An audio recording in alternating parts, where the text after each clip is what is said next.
ইউআইডিআইয়ের তরফ থেকে প্রত্যেককে ব্যক্তিকে আধারের সাথে তাদের ডকুমেন্টস আপডেট করতে হবে। কী কী ডকুমেন্টস? প্রুফ অফ আইডেন্টিটি এবং প্রুফ অফ অ্যাড্রেস।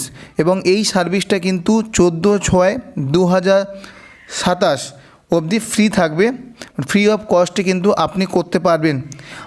এই তারিখের মধ্যে যদি আপনি না করেন, হয়তো পরবর্তীকালে এই ডকুমেন্ট আপডেটের জন্য আপনাকে আলাদা করে টাকা দিতে হতে পারে। আজ আমার এই ভিডিওতে প্রুফ অফ আইডেন্টিটি এবং প্রুফ অফ অ্যাড্রেসের জন্য কোন কোন ডকুমেন্টগুলো আপনাকে লাগবে এই আপডেট করতে, সেটাই আজকে জানাবো। তার জন্য কি করবেন? ক্রোম ব্রাউজার ওপেন করবেন এবং এখানে টাইপ করবেন myAadhar.uidi.gov.in। এই ওয়েবসাইটটাতে আসবেন।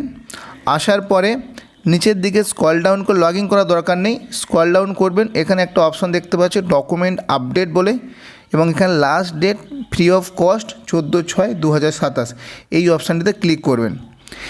ক্লিক করার পরে এখন নতুন একটা ইন্টারফেস আসবে। আসার পরে এখানে এখানে রয়েছে হোয়াট টু সাবমিট। তাহলে এই অপশানটাতে ক্লিক করলে আপনার এখানে দেখুন এখানে লেখা রয়েছে ration card, voter identity card, government issue identity card বা সার্টিফিকেট হ্যাভিং অ্যাড্রেস এবং ইন্ডিয়ান পাসপোর্ট। এই যে 3-4টে যে সার্টিফিকেটের নাম বললাম, এগুলোর ক্ষেত্রে প্রুফ অফ বোথ আইডেন্টিটি এবং অ্যাড্রেস, মানে রেশন কার্ড, ভোটার কার্ড, আপনি আইডেন্টিটি এবং অ্যাড্রেস দুটোর জন্য কিন্তু একই ডকুমেন্টস আপডেট করতে পারেন। নিচের লাইনে দেখতে পারেন PAN card, driving licence, secondary বা senior school marksheet, school leaving certificate, photograph থাকবে। তারপর গভর্নমেন্ট ইস্যু আইডেন্টি কার্ড বা সার্টিফিকেট, এইগুলো শুধুমাত্র প্রুফ অফ আইডেন্টি হিসাবে চিহ্নিত।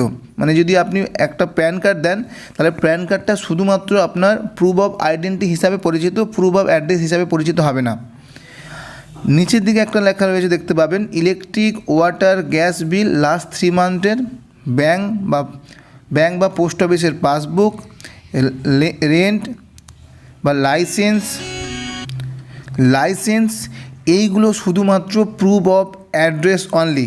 তাহলে উপরে যেগুলো হচ্ছে রেশন কার্ড, ভোটার কার্ড বা এখানে রয়েছে গভর্নমেন্ট ইস্যু আইডেন্টিটি কার্ড, এইগুলো হচ্ছে প্রুফ অফ অ্যাড্রেস এবং প্রুফ অফ আইডেন্টি হিসাবে চিহ্নিত হবে। প্যান কার্ড, ড্রাইভিং লাইসেন্স বা স্কুল মার্কশিট, এইগুলো শুধুমাত্র proof of identity. Electric, water বা গ্যাস বিল, এইগুলো ব্যাংক বা পোস্ট অফিসের পাসবই, এইগুলো শুধুমাত্র প্রুফ অফ অ্যাড্রেস হিসাবে কিন্তু গণ্য। তাহলে আপনাকে ডকুমেন্ট আপডেট করতে গেলে আধারের সাথে এই ডকুমেন্টগুলোর মধ্যে যে কোনো একটি বা যে কোনো দুটি আপনি কিন্তু আপলোড করে নিতে পারেন। এবং কিভাবে করবেন তার ভিডিও আমি পরবর্তীতে দিয়ে দেবো, আপনারা দেখে সেটা করে নিতে পারেন। কিন্তু করে নেবেন, না করলে কিন্তু একটা নির্দিষ্ট টাইমের পরে কিন্তু আপনাদের কাছ থেকে চার্জ নেওয়া হতে পারে। যেমন আধার কার্ডের সাথে মোবাইল নাম্বার লিঙ্ক করতে যে চার্জ নেওয়া হয়, এক সময় হয়তো ডকুমেন্ট আপডেট করতেও কিন্তু টাকা আপনাদের দিতে হবে। ভিডিওটি কেমন হলো জানিও। কথা হবে অন্য কোনো ভিডিওতে। আজকে টাটা, বাই বাই, সবাই ভালো থাকবে।